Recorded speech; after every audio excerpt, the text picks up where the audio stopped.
കണ്ണൂർ കോർപ്പറേഷന്റെ ഏറ്റവും പ്രധാനപ്പെട്ട പദ്ധതികളിൽ ഒന്നാണ് കക്കാട് പുഴ സൗന്ദര്യവൽക്കരണം. ഇവിടെ പെഡസ്റ്റൽ ബോട്ട് ഉൾപ്പെടെയുള്ള സംവിധാനങ്ങൾ ഏർപ്പെടുത്തുമെന്ന് നേരത്തെ തന്നെ കോർപ്പറേഷൻ വ്യക്തമാക്കിയതാണ്. പക്ഷേ അത് മുന്നോട്ട് പോയില്ല. ഇതിന് പല കാരണങ്ങളും ഉണ്ടെന്നാണ് കോർപ്പറേഷൻ വ്യക്തമാക്കുന്നത്.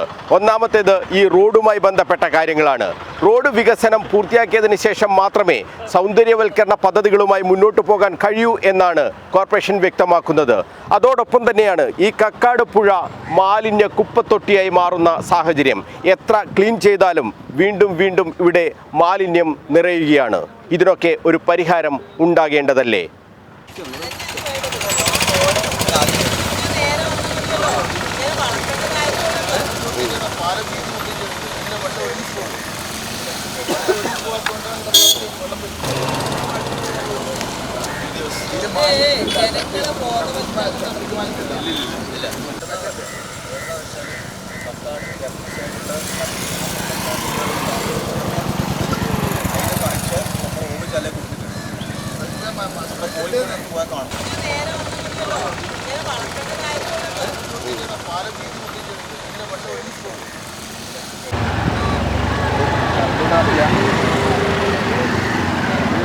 കപ്പലിന് അയച്ചു പോകുന്നതാണ്.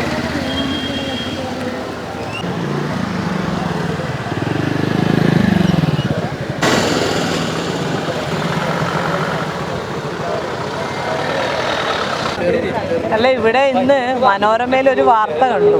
കോർപ്പറേഷനെതിരെ വളരെ മോശമായിട്ടുള്ളൊരു വാർത്ത കൊടുത്തു. അപ്പോൾ അതിൻ്റെ നിജസ്ഥിതി എന്താണെന്ന് അറിയാൻ വേണ്ടിയിട്ടാണ് ഞങ്ങൾ എല്ലാവരും കൂടെ അവിടെ ഉള്ള ആളുകളെ കൂട്ടി വന്നതാണ്. അല്ലാതെ നമ്മൾ ഓരോരുത്തരെ കൂട്ടി വന്നില്ല. അവിടെ കോർപ്പറേഷനിലുള്ള ആളോട് വന്ന് നമുക്കൊന്ന് പോയി നോക്കാമെന്ന് പറഞ്ഞിട്ട് വന്നതാണ്. അപ്പോൾ ഇവിടുത്തെ അവസ്ഥ എന്ന് പറയുന്നത് ഈ കാണുന്നതൊക്കെ തന്നെയാണ്. എത്രമാത്രം ജനങ്ങളെ ബോധവൽക്കരണം നടത്തിയിട്ടും യാതൊരു പ്രയോജനവും ഇല്ല എന്നുള്ളത് ഈ പുഴ കാണുമ്പോൾ നമുക്ക് മനസ്സിലാവും. കാരണം എത്രയോ 1 കോടി രൂപ ചെലവഴിച്ചിട്ടാണ് ഇതിൻ്റെ ഭിത്തികൾ.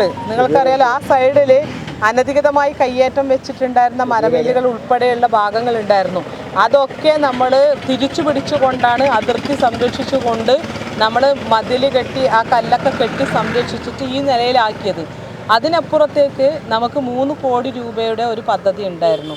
ആ പദ്ധതിയുടെ ടെക്നിക്കൽ സാങ്ഷന് വേണ്ടി സീഡൊക്കെ പോയിട്ട് ഇതുവരെ നമുക്ക് അതിൻ്റെ അനുമതി കിട്ടിയിട്ടില്ല. അത് കിട്ടിയിരുന്നുവെങ്കിൽ ഇത് മനോഹരമാക്കുകയും ഇവിടുത്തെ ജനങ്ങളുടെ പ്രശ്നം, ഇത് PWD റോഡാണ്. എപ്പോഴും മഴക്കാലം വരുമ്പോൾ ഇവിടെ വെള്ളം കെട്ടി നിൽക്കുന്നു. ഇത് താഴ്ന്ന പ്രദേശമാണ്, കാണുമ്പോൾ നമുക്ക് മനസ്സിലാവും. പുഴ കവിഞ്ഞൊഴുകും. ഇതുപോലെ വയലിന്ന് ഇപ്പുറത്തുനിന്ന് വെള്ളം വരും. 2 ഭാഗത്തും വെള്ളം കയറുമ്പം ഈ ഭാഗത്തേക്കൂടെ വാഹനങ്ങൾക്കോ പൊതുജനങ്ങൾക്കോ കടന്നു പോകാൻ പറ്റാത്ത ഒരു സാഹചര്യം നിലവിലുണ്ട്. അടിയന്തരമായി ഈ ഇവിടെയുള്ള കൽവേർട്ട് ഉൾപ്പെടെ പൊളിച്ചു മാറ്റി, അതോടൊപ്പം തന്നെ അവിടെ കൈവരി അപകടമുണ്ടാകുന്ന സ്ഥലമാണ്.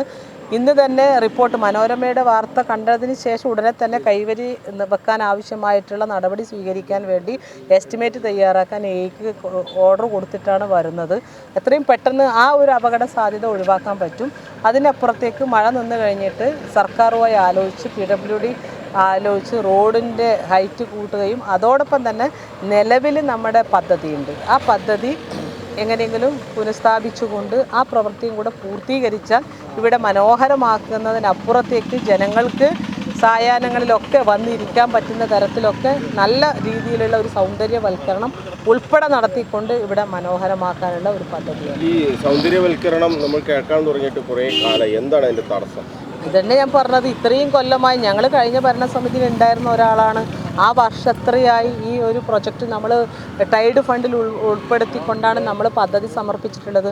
അതിൻ്റെ എസ്റ്റിമേറ്റും കാര്യങ്ങളും കൊടുത്ത് TS തരേണ്ടത് CE ആണ്. ഈ സമയം വരെ നമുക്ക് തന്നിട്ടില്ല, നമുക്ക് അനുമതി തന്നിട്ടില്ല.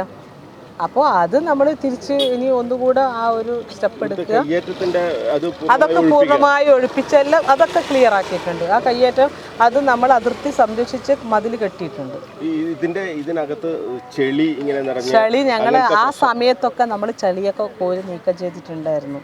അതിനുശേഷമാണ് ഇങ്ങനെ. ഇനിയിപ്പോൾ നമ്മൾ പെഡസ്റ്റൽ ബോട്ട് ഉൾപ്പെടെ നല്ല ഒരു സൗകര്യത്തോടു കൂടി നല്ല രീതിയിൽ കൊണ്ടുവരണം എന്നുള്ളതാണ് നമ്മൾ ആഗ്രഹിക്കുന്നത്. റോഡ് PWD, മറ്റേത് അപ്പുറത്തെ കോർപ്പറേഷന്റെ, ഇങ്ങനെ ആ 2 വകുപ്പുകൾ തമ്മിലുള്ള പ്രശ്നം അത് പ്രശ്നമില്ല. മുൻകാലങ്ങളിൽ എന്ന് പറയുമ്പോൾ നമ്മളെ ഭരണത്തിൻ്റെ ഒരു പ്രശ്നമുണ്ട്. നമ്മൾ കേരളത്തിലാകെയുള്ള ഒരു UDFൻ്റെ ഭരണ സംവിധാനം എന്നുള്ള നിലയിൽ സർക്കാർ നമ്മളോട് മുഖം തിരിഞ്ഞു നിൽക്കുന്ന ഒരു സമീപനമാണ് ഉണ്ടായിരുന്നത്.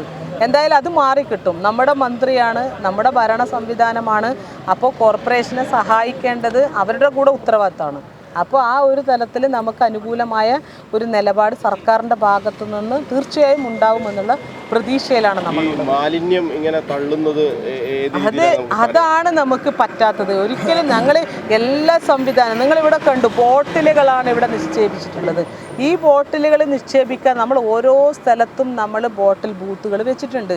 ജനങ്ങൾ ഇത് അലക്ഷ്യമായി വലിച്ചെറിയുന്നതോടുകൂടി നമ്മളെ പ്രകൃതിയെ, നമ്മളെ ജലാശയത്തെ നശിപ്പിക്കുകയാണ് എന്നുള്ള ബോധം അവർക്ക് ഇല്ലാത്തിടത്തോളം കാലം നമ്മൾ എന്താണ് ചെയ്യുക? കാരണം നമ്മൾ അത്രമാത്രം ഇനിയും ബോധവൽക്കരണം നടത്താൻ നമുക്കാവില്ല. അവർ സ്വയം ചിന്തിച്ച് ചെയ്യേണ്ടതാണ്. ഇത് വലിച്ചെറിയുന്നതിന് പകരം ഇത് സെഗ്രിഗേറ്റ് ചെയ്യാനും ഇത് റീസൈക്കിൾ ചെയ്യാനുമുള്ള സംവിധാനം ഇന്ന് നമ്മുടെ നാട്ടിലുണ്ട്. ആ തരത്തിലേക്ക് പോയി കഴിഞ്ഞാൽ എല്ലാ സ്ഥലവും മനോഹരമായിട്ട് വൃത്തിയായി വെടുപ്പായി സംരക്ഷിക്കാൻ ഇത് ഓരോ ജനങ്ങളുടെ ഉത്തരവാദിത്തമാണ്. അതിന് സഹായിക്കാൻ ഞങ്ങൾ ഭരണ സംവിധാനങ്ങൾ പദ്ധതി നടപ്പാക്കാൻ കഴിയുമെന്നാണ് പറയുന്നത്. അല്ല, നമ്മളിതിപ്പം ഇതിൻ്റെ ഓൾറെഡി നമ്മുടെ പ്രൊജക്റ്റ് അവിടെ ഉണ്ട്. ആ പ്രൊജക്റ്റ് നമ്മൾ ഒന്ന് പൊടിതട്ടി എടുക്കണം. ഓൾറെഡി ഉള്ളത് അത് ടെക്നിക്കൽ സാങ്ഷൻ വാങ്ങി കൊണ്ടുവന്നാൽ അതിൻ്റെ പണി കൊണ്ടുപോകാം. അതോടൊപ്പം തന്നെ റോഡ് ഉയർത്തണം. ഈ വെള്ളക്കെട്ട് ഉണ്ടാവുന്നതിന് പരിഹാരം കാണണം. അത് നമുക്ക് തീരുമാനിക്കാൻ പറ്റില്ല. അത് അടുത്ത ആളാണ് തദ്ദേശ സ്വയംഭരണ വകുപ്പ് മന്ത്രി. മന്ത്രിതലത്തിൽ എന്താണ് നമുക്ക് മന്ത്രിതലത്തിൽ ഈ വിഷയങ്ങൾ മന്ത്രി ശ്രദ്ധയിൽപ്പെടുത്തിയിട്ടുണ്ട്. നേരത്തെയുടെ അടുത്താളിനപ്പുറത്ത് എടുത്ത MLA ആയിരുന്നു. ഈ റോഡ് ഈ രൂപത്തിലാക്കിയത് അദ്ദേഹം ഇവിടെ MLA സമയത്താണ്. നേരത്തെ ഇങ്ങനെയും കൂടി യാത്ര ചെയ്യാൻ പറ്റാത്തൊരവസ്ഥയായിരുന്നു 10 വർഷം മുമ്പ്. അപ്പോൾ അത് ഈ രീതിയിൽ ഭംഗിയാക്കി മെക്കാടം താരങ്ങി സംവിധാനമാക്കി അദ്ദേഹം MLA സമയത്താണ്. അദ്ദേഹത്തിൻ്റെ ശ്രദ്ധയിൽപ്പെടുത്തിയിട്ടുണ്ട്. അടുത്ത ദിവസം കണ്ണൂർ വരുമ്പം ഈ സ്ഥലം അദ്ദേഹം സന്ദർശിക്കും. അതോടൊപ്പം ഇതിപ്പോൾ റോഡ് ഹൈറ്റ് കൂട്ടേണ്ടതുണ്ട്. ഇതിൻ്റെ വളവൊക്കെ നിർത്തി സ്ട്രൈറ്റാക്കി പാലം കുറേ കൂടി വീതി കുറച്ചും കൂടി വലിപ്പത്തിലാക്കിയാൽ മാത്രമേ ഈ നീരൊഴുക്ക് തടസ്സമില്ലാതെ പോവുകയുള്ളൂ. അതിന് വേണ്ടി അടിയന്തരമായി PW മിനിസ്റ്ററോടും സംസാരിച്ചിട്ടുണ്ട്.